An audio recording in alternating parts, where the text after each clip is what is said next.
Yang kedua tadi, aqimis shalah wa atus zakat. Bayar zakatmu, tunaikan salatmu. Yang ketiga, perintah serangka yang ketiga, anis kurli wali walidaika. Berbuat baiklah kepada Allah, tapi jangan lupa bersyukur dan berbuat baik kepada kedua orang tuamu. Wah, ini yang banyak bapak langgar. Saya yakin bapak rajin sholat, sedekah pun tidak akan tinggal duit untuk fisabilillah. Tapi yang saya curiga, banyak diantara kita yang tidak memuliakan orang tua. Tanya Pak, saya pernah ketemu pengusaha sukses yang bangkrut di Kalimantan Selatan, Tanah Bumbu. Selesai saya khutbah Jumat, dia datang, dia pegang saya punya paha, lalu dia minta, Ustadz, doakan saya Ustadz. Saya merantau dari Sulawesi sampai di sini 4 tahun saya sukses, tapi 2 bulan ini saya bangkrut. Bukan cuma bangkrut Ustadz, saya dikejar-kejar sama yang punya duit. Saya tanya, Pak, sebelum saya doakan, tolong Bapak jawab dengan jujur. Bagaimana Bapak memuliakan orang tuanya selama ini?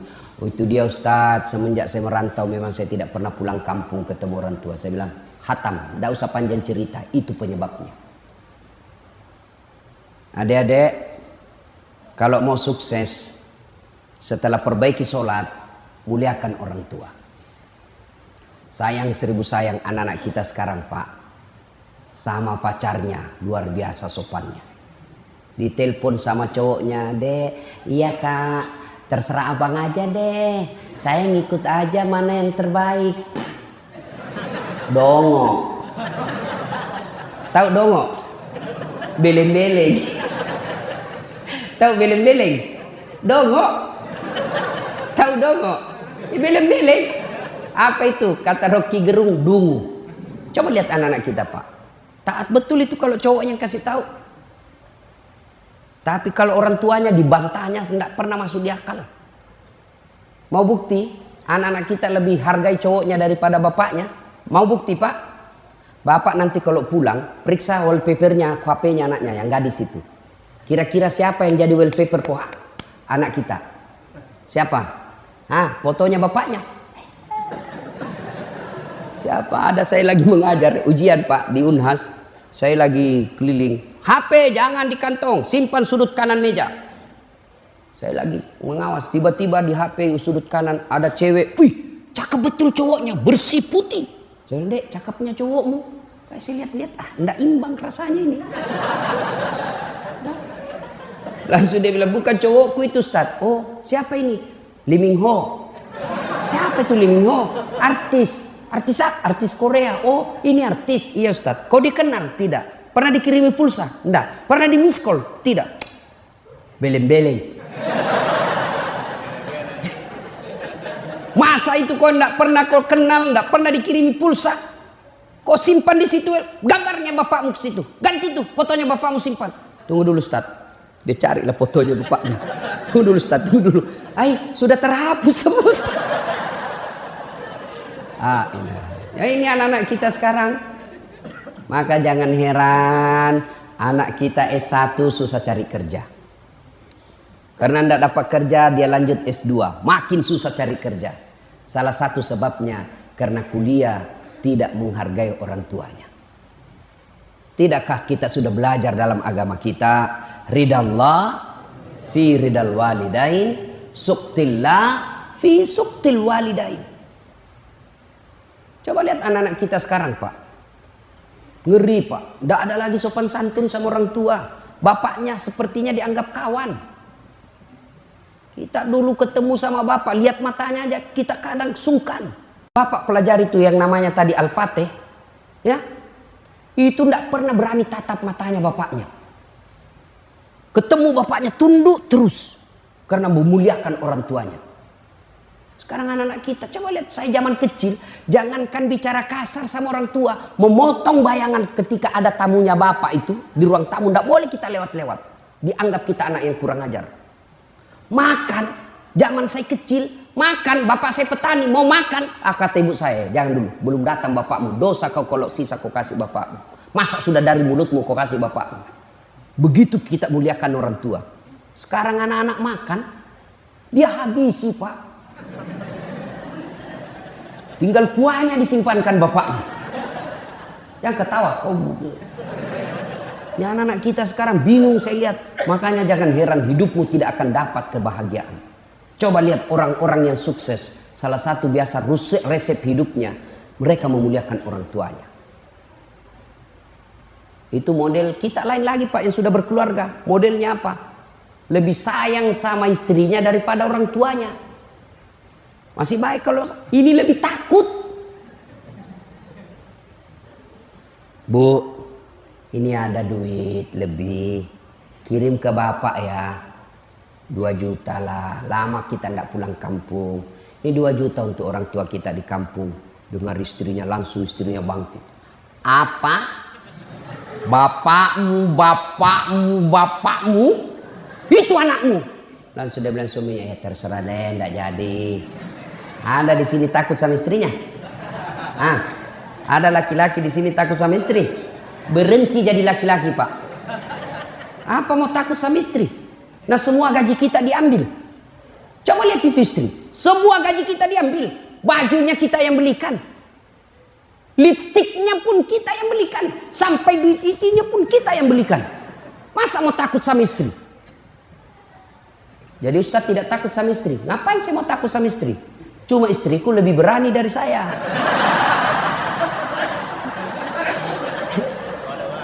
Marah dia Ustadz, ngamuk dia Ustadz. Dengar Pak, kalau dia ngamuk, dia pecahkan piring, pecahkan 1 lusin. Kenapa? Piring boleh dibeli, harga diri sebagai suami tidak boleh diinjak-injak istri. Takbir. Saya serius Pak. Pak, jangan pernah menunda berbuat baik sama orang tua karena takut sama istri. Saya bilang sama istri saya, boleh kau marah sama saya, boleh kau maki-maki saya, boleh kau lempar kepalaku, yang penting tidak dikena.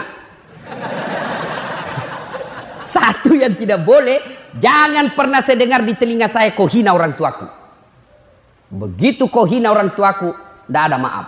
Belum tentu kita jodoh sampai saya masuk kubur. Tapi orang tua demi Allah, seluruh darah daging yang ada di dalam tubuhku itu dari orang tua saya. Gitu dong jadi laki-laki Pak. Jangan ketawa, saya serius ini. Ini juga ibu-ibu, jangan suka ngomel.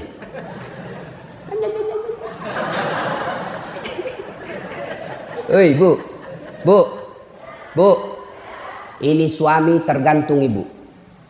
Demi Allah, kalau ibu baik sama mertua, suami tidak akan tergoda perempuan lain. Jangan protes. Coba kalau ibu baik sama suaminya, tiba-tiba suami mau nikah, datang itu mertua membela ibu. Apa kau mau kawin-kawin lagi? Coba lihat itu istrimu, baik betul. Saya belum bangun sudah siap sarapan.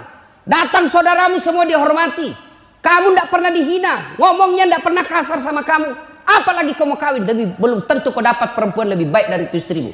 Awas kalau kau mau kawin lagi, haram itu air susuku. Gitu mama saya kalau marah Pak. Langsung dia bilang haram air susuku. Ampun Mak. Tapi kalau tidak pernah muliakan orang tuanya, datang mertua dari kampung, baru 2 jam duduk dia tanya, Mak Haji kapan pulang? Belum selesai capek sudah ditanya pulang. Mertuanya hipertensi, makanannya yang asin-asin terus. Tidak pernah dihargai ketika datang mertua. Datang saudaranya tidak pernah manis di depannya. Pulang kampung suamimu dicuci otaknya sama mertuamu. Apa itu istrimu? Saya sekolahkan kau jauh-jauh. Saya jualkan sawah supaya kau dihargai orang, tidak dihina sepupumu. Ini istrimu sendiri yang hina kamu. Datang sepupumu tidak pernah dihormati. Saya datang di rumahmu tidak pernah enak-enak mukanya. Apa itu istrimu, model apa itu? Sudah, kawin lagi.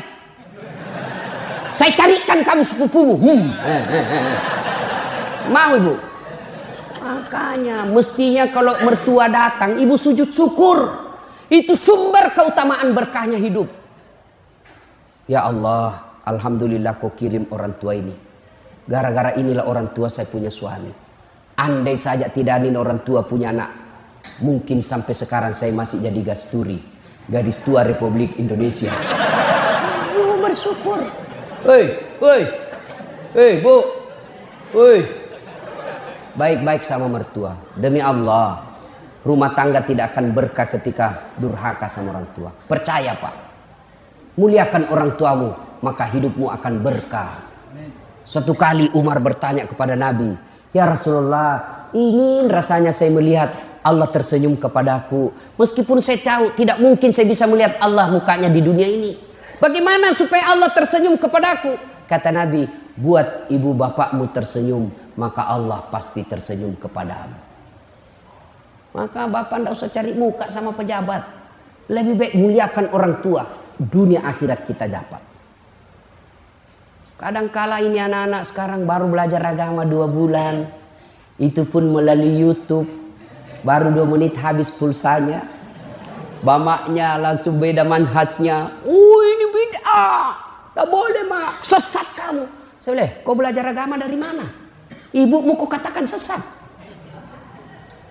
Ya, adik-adik ini yang hijrah.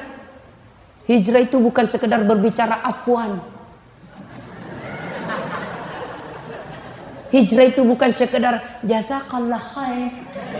Kaifa haluk ya akhi. Bukan sekedar itu. Hijrah itu bukan sekedar pelihara jenggot. Hijrah itu bukan sekedar jingkar celananya. Hijrah itu termasuk diantaranya memuliakan orang tuamu dengan semulia-mulianya. Biar jenggotmu panjang, bicaramu selalu afwan, jazakallah, celana, tapi kau hina orang tuamu karena berbeda mazhabmu. Kau tidak lebih mulia di hadapan Allah. Muliakan orang tua. Berapa banyak dalam riwayat-riwayat kita pelajari sejarah sengsara hidupnya karena mendurhakai orang tuanya. Pertanyaan besar buat kita, kenapa anak-anak kita begini sekarang? Padahal cerdas Pak. Anak-anak kita kurang apa sekarang Pak? Coba lihat cerdasnya anak-anak kita. Saya biasa heran lihat itu anak-anak. Saya ini sudah pegang HP 2 tangan masih salah ketik. Ini anak muda bawa motor sambil ngebalas. Cerdasnya itu anak-anak kita sekarang. Satu aja kurangnya anak kita sekarang. Apa? Kurang ajar. Imma yablughanna indakal kibra ahaduhuma au kilahuma fala taqul lahumā uff wa la tanharhuma wa qul lahumā qaulan karima. Apabila kedua orang tuamu sudah lanjut dalam pemeliharaanmu, jangan kau berkata A saja dilarang, apalagi sampai meneteskan air mata orang tua. Al jannatu tahta aqdamil ummahat. Surga itu berada di bawah telapak kaki ibu. Kenapa anak-anak kita begini? Salah satu sebabnya karena kita memberi makan anak kita makanan-makanan haram. Kenapa anak-anak kita begini? Karena kita memberi contoh yang tidak baik di hadapan anak kita. Sini dulu. Awas kalau kau merokok, awas. Kalau kau merokok saya kasih makan kau dengan bungkusnya. 10 menit kemudian, nak kopi beli rokok tong. Anaknya dilarang merokok, baru dia merokok depan anaknya. Bapak macam apa ini? Ada yang merokok di sini? Nggak ada? Nggak ada dalam masjid. Nggak tahu kalau dia keluar nanti. Bapak kan selama ini sangat benci sama orang-orang yang menindas kita. Siapa orang-orang kaya yang ada di Indonesia? Banyak-banyak Pak. Siapa orang-orang kaya? Mereka yang penguasa rokok. Dan kita lah ini orang Islam paling banyak merokok. Jadi kalau Bapak cinta sama agama, berhenti merokok. Itu orang rokok, itu orang Yahudi punya Pak. Sudah kita dikasih rokok, sakit dikasih lagi obatnya. Duit kita dibawa ke sana. Maka saya doakan bapak-bapak yang merokok, berhenti merokok. Marah? Silakan, saya mau pulang juga. Ada yang bilang makruh, mungkin dia bilang makruh karena dia juga merokok. Berhenti Pak. Kalau ada orang bilang baik itu rokok, saya bilang kau sini. Kalau kau merasa betul itu rokok baik, kau merokok anakmu di depanmu sama istrimu, rokok bareng-bareng di situ. Kalau kau rasa baik, pasti meskipun dia merokok, dia bilang jangan kau merokok, padahal dia merokok. Bagaimana kita mau beri baik yang anak dakwah kita kelihatannya tidak baik? Yang berikutnya, anak-anak kita mau baik, sementara kita sendiri tidak menjalankan agama dengan sebaik-baiknya. Ibu bapak saudara-saudara sekalian, sebenarnya masih ingin rasanya berlama-lama di tempat ini. Tapi waktu jualah yang membatasi kita.